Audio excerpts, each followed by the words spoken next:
Hello beautiful friends, what is up and welcome back to my channel.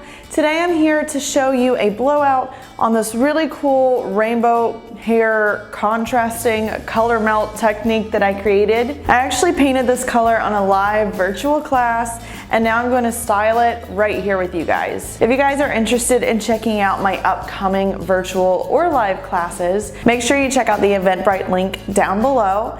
That will show you all of my upcoming educational events, whether they are in person or virtual. Today I'm using a Bianca hair art mannequin that I've actually painted more than one time and her hair is still in really good condition. And I'm going to be blowing her out using my Dyson blow dryer and then give her a nice little wave with my Babyliss curling iron. If you guys are in need of any of these tools, again, check out the links down below and they will direct you right to where you can find everything I'm using today. I'm also super excited to do this video today because I'm using a brand new hair art mannequin stand. If you guys remember my old videos, I seriously had my mannequin clamped to like one of those collapsible TV dinner trays and it was just really ghetto. I finally got the hair art mannequin stand so I can adjust it where I can use it if I'm standing up, I can lower it if I'm sitting down, and it's actually on a tripod base so I don't have to worry about Bianca rocking all over the place while I'm trying to do her hair.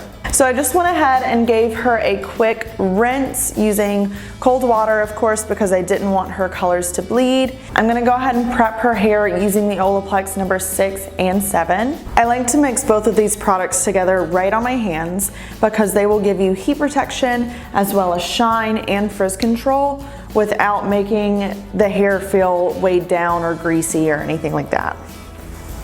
So I just work the two together on my hands and then put them throughout damp hair. You can also use these products on dry hair, but if you do, you're gonna wanna make sure that you do not use a lot because the Olaplex products are very concentrated. And now we're ready to go ahead and start our blowout. I am using the Dyson blow dryer. I'm going to be using a round brush from Olivia Garden and cute little alligator clips from Framer. I typically take 3 sections when I blow dry. I go right from the part down to behind the ear. I repeat that on both sides and then I blow dry the entire back section as a whole. When I'm blow drying a client in the salon, I always like to dry the sections around their face first so they can go ahead and see their color and aren't trying to get their hands into it to see whatever the heck I've just dried in the back. It just makes it a lot easier on me when they can actually go ahead and see what's going on. If I was doing a blowout on a real human, I would do a power dry first just to remove a lot of excess moisture from the hair. But since I'm doing a blowout on Bianca, she has mannequin hair and it's really not as thick as human hair would be. And plus she's been sitting for a little bit just kind of air drying while I've been talking to you. So I'm not gonna worry about doing a power dry first. I'm just gonna go ahead and go in and start blow drying with our round brush.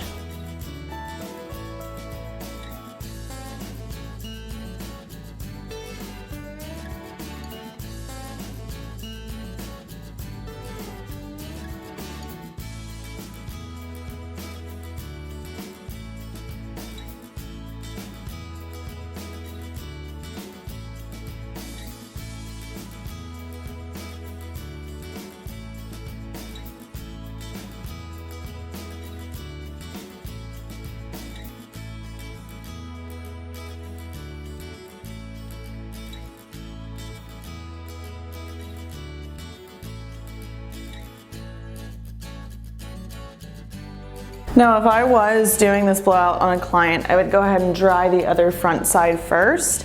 But if I do that on camera, you guys are not gonna be able to see that side quite so well. So I'm gonna go ahead and do the back. I'll do the last side off camera and then we'll come back for our curling.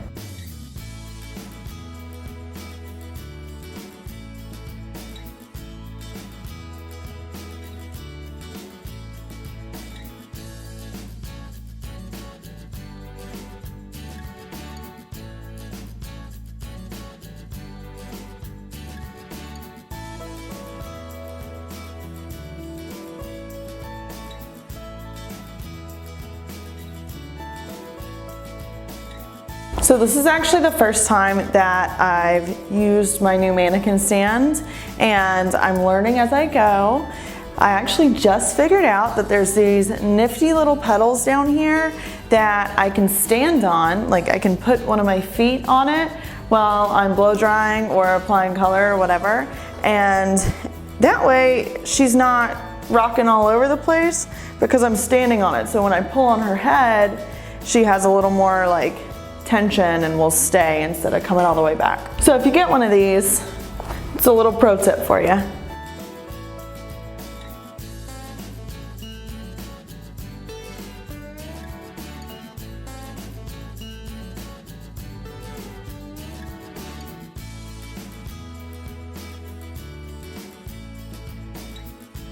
Now that Bianca is all nice and blown out, I'm gonna go ahead and wave her hair with my Babyliss curling iron. But before I touch her with a hot iron, I'm going to spray Tripoli by Pulp Riot all throughout her hair. That's just gonna give us another layer of heat protection before we start using an iron.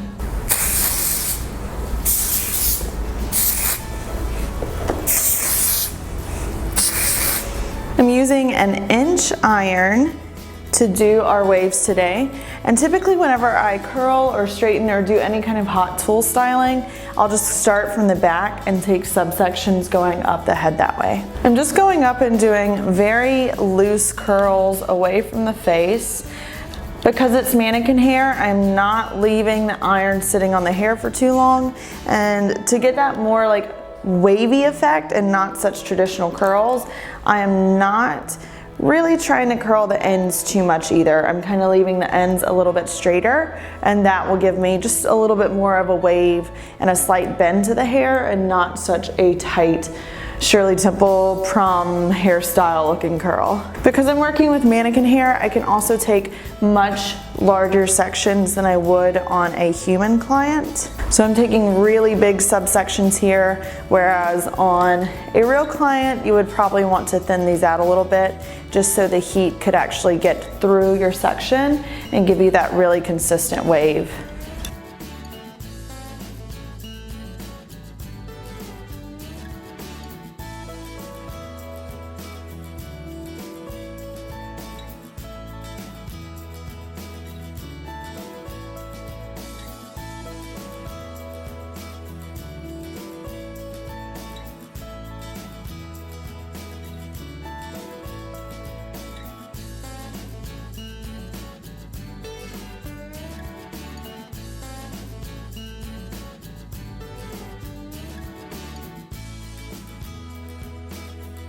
Once I'm done curling the hair all over the head, I'm gonna give everything just a few minutes to cool off, because that's gonna allow our curl to set in that curled position so it doesn't fall out quite as quickly as it would if you brush through it immediately after. Then after it's cooled for a minute, I'm gonna start just taking my fingers and combing through the sections where we started, because those have had the most time to cool.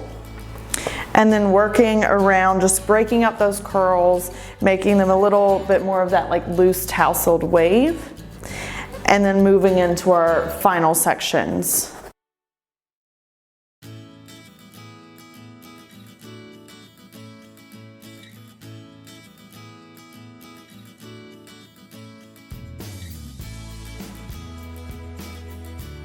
There we go.